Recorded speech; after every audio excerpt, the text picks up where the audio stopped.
ఇప్పుడు వివాదాస్పద వ్యాఖ్యలు చేసిన నా అన్వేష్ ఎక్కడుంటారనేది కొందరికి అనుమానం. అయితే నా అన్వేష్ అనే వ్యక్తి ఏపీలోని విశాఖ జిల్లా సమీపంలో ఉన్న భీమిలి తగరపు వలస వద్ద ఉంటారు. ఇతను రాయిపాలెం అనే గ్రామంలో ఉంటాడు. అతని తల్లిదండ్రులు కూడా ఇటీవల కాలంలోనే ఈ ప్రాంతంలో ఒక ఇల్లు కొనుక్కున్నారు.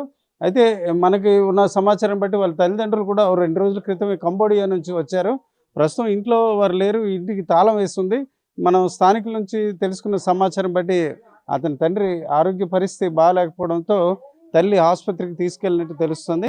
అయితే ఏదైతే వివాదాస్పద వ్యాఖ్యలు చేశారో ఆ వ్యాఖ్యల మీద మాత్రం కొంత ప్రజల్లో అసంతృప్తి వ్యక్తం అవుతుంది. అయితే నేరుగా విన్నప్పటికి కూడా అన్వేష్ లాంటి వ్యక్తి ఈ రకంగా మాట్లాడడం సరికాదన్న అభిప్రాయం వ్యక్తం అవుతుంది. తొలిదశ నుంచి కూడా భారతీయులు ఇటు సీతాదేవిని, ద్రౌపదిని గౌరవించే పరిస్థితి.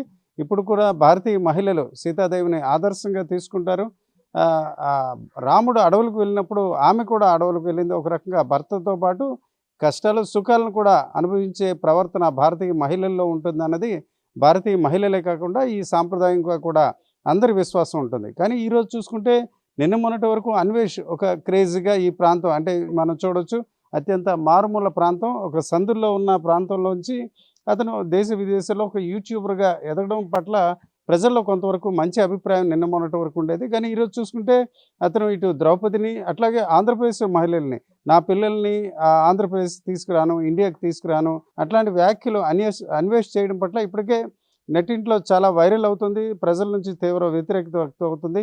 ఇప్పటికే చూసుకుంటే ఆయన తాలూకా యూట్యూబ్ను కూడా అన్సబ్స్క్రైబ్ చేస్తున్నారు చాలామంది. ఆదర్శ మహిళలుగా భావించి వారిని ఆదర్శంగా తీసుకునే పరిస్థితిలో ఉన్న వారి పట్ల కామెంట్ చేయడం పట్ల తీవ్రంగా ప్రజల నుంచి వ్యతిరేకత వ్యక్తం అవుతుంది. అయితే ఇక్కడ స్థానికులు మాత్రం అన్వేష్ గురించి ఆయన మాటల గురించి అంతగా అవగాహన లేని పరిస్థితి ఉంది. వారు మాత్రం దీని గురించి పెద్దగా వ్యాఖ్యలు చేయట్లేదు. అయితే ఆయన ఇలా సీతాదేవి గురించి, ద్రౌపది గురించి మాట్లాడారనే విషయాన్ని మాత్రం ఇక్కడ ప్రజలు ఖండిస్తున్నారు. వాస్తవానికి చూసుకుంటే అలాంటి గొప్ప వ్యక్తుల్ని ఈ రకంగా అతను ఎలా మాట్లాడాడు అన్న విషయంపై కూడా వాళ్ళు విస్మయం వ్యక్తం చేస్తున్న పరిస్థితి కనిపిస్తుంది. వీళ్ళు దగ్గర ఒక 3 సంవత్సరాలు బట్టి ఉంటారండి ఇల్లు కొనుక్కొని. అంటే ఈ మధ్య ఒక అనసూయ శివాజీ అనే ఒక మీరు టీవీలో అట్లా చూస్తున్నారు కదా, ఆడవాళ్ళ గురించి ఇట్లా కామెంట్ చేశారు సినీ యాక్టర్ల గురించి అని. అంటే ఈరోజు ఏమైందంటే ఒక అనసూయ శివాజీ అనే ఇద్దరు యాక్టర్స్ మీద చిన్న ఘర్షణ జరుగుతుంది ఆడవాళ్ళ గురించి ఇట్లా కామెంట్స్ అనమాట. అయితే ఈరోజు ఈ అన్వేష్ ఏం చేశారంటే 2 days బ్యాక్ ఈ భారతదేశంలో మహిళలకు రక్షణ లేదు, సీతాదేవి ద్రౌపది లాంటి వాళ్ళకి కరెక్ట్ కాదని అన్నారు. మీ ప్రాంతవాసిగా మీరు దాని గురించి ఏమనుకుంటారు? అది దేవుళ్ళ కోసం అలా తప్పుగా మాట్లాడకూడదు నాన్న.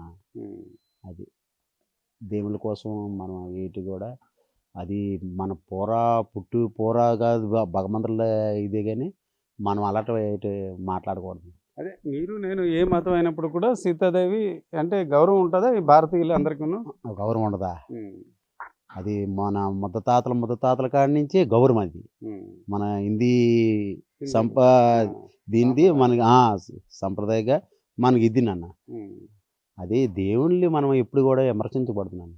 మరి ఎందుకు అన్వేష్ ఇలా అని ఉంటాడు అంటే కొద్దిగా అబ్బాయి ఏంటి మరి మనకు తెలియదు నాన్న. ఆ సంగతి అయితే నాకు తెలియదు. అలా అన్నం మరి సరికాదు కదా, తప్పు కదా.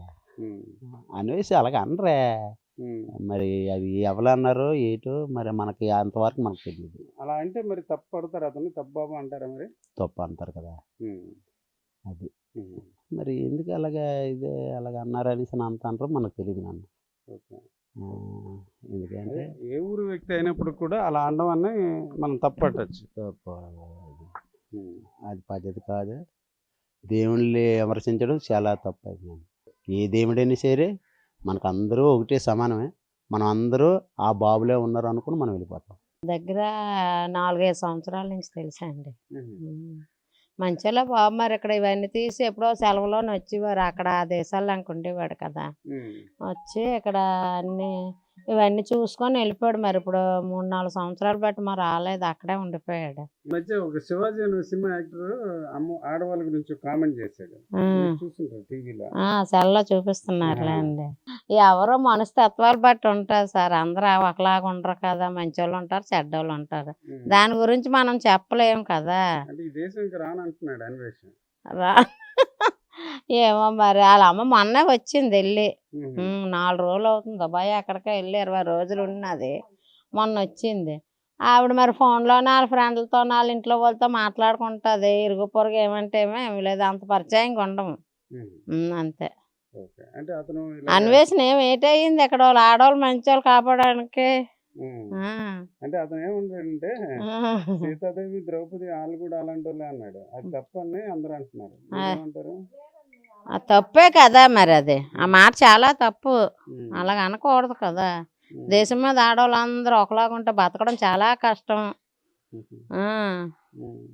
ఎవరి మనస్తత్వం ఎలాగుంటుంది, ఎవరి ఇష్టానికి ఎవరి బాధ్యతలు ఎవరి ఇష్టం కొలది వాళ్ళు నడుస్తారు. ఇప్పుడు 10 మంది కుటుంబం ఉన్నదనుకో, అందులోనూ ఒకళ్ళిద్దరు తప్పు చేశారంటే మనం అలాంటోళ్ళం కాదని తిట్టి కొట్టి వాళ్ళకి భయం చెప్తాము. ఇంకా పెద్దోళ్ళు అలాంటోళ్ళు అయినప్పుడు పిల్లలు నడవడక వేరేగా ఉంటుంది. అంటే మొదటి నుంచి మనం సీతాదేవి అంటే గౌరవం కదా. అంతే కదా. మన ఆంధ్ర వాళ్ళు స్త్రీలు అంటే మన ఆంధ్రదేశం మొత్తం మీద అలాంటిది ఎక్కడో 100కి 1 ఉన్నారు ఎవరో. ఏమంటారంటే సీతాదేవి కూడా సరైనది కాదు అన్నాడు. అమ్మ ఇప్పుడు కళతో చూసింది వేరు, చెవులతో విన్నది వేరు, ఇంకొకరు మాటలు ఆలకించింది వేరు. ఒకళ్ళ మాటలేని రాముడు ఏంటంటే ఎవరో చెప్పిన మాటలు ఆలకించాడు కానీ అతను కళ్ళతో చూడలేదు. అది తప్పు ఎలాగవుతుంది? అది తప్పు కాదు కదా. కెమెరా పర్సన్ తిరుపతితో రామచంద్ర, RTV, రాయపురం నుంచి. చరిత్ర సృష్టించినోడు ఇప్పుడు ఆ చరిత్రని తిరగరాయబోతున్నాడు. అబద్ధాల గోడల్ని బద్దలు కొట్టి నిజాలను రాగా మీ ముందుంచబోతున్నాడు. నిజమైన వార్తల కోసం వెంటనే డౌన్లోడ్ చేసుకోండి రా యాప్ని.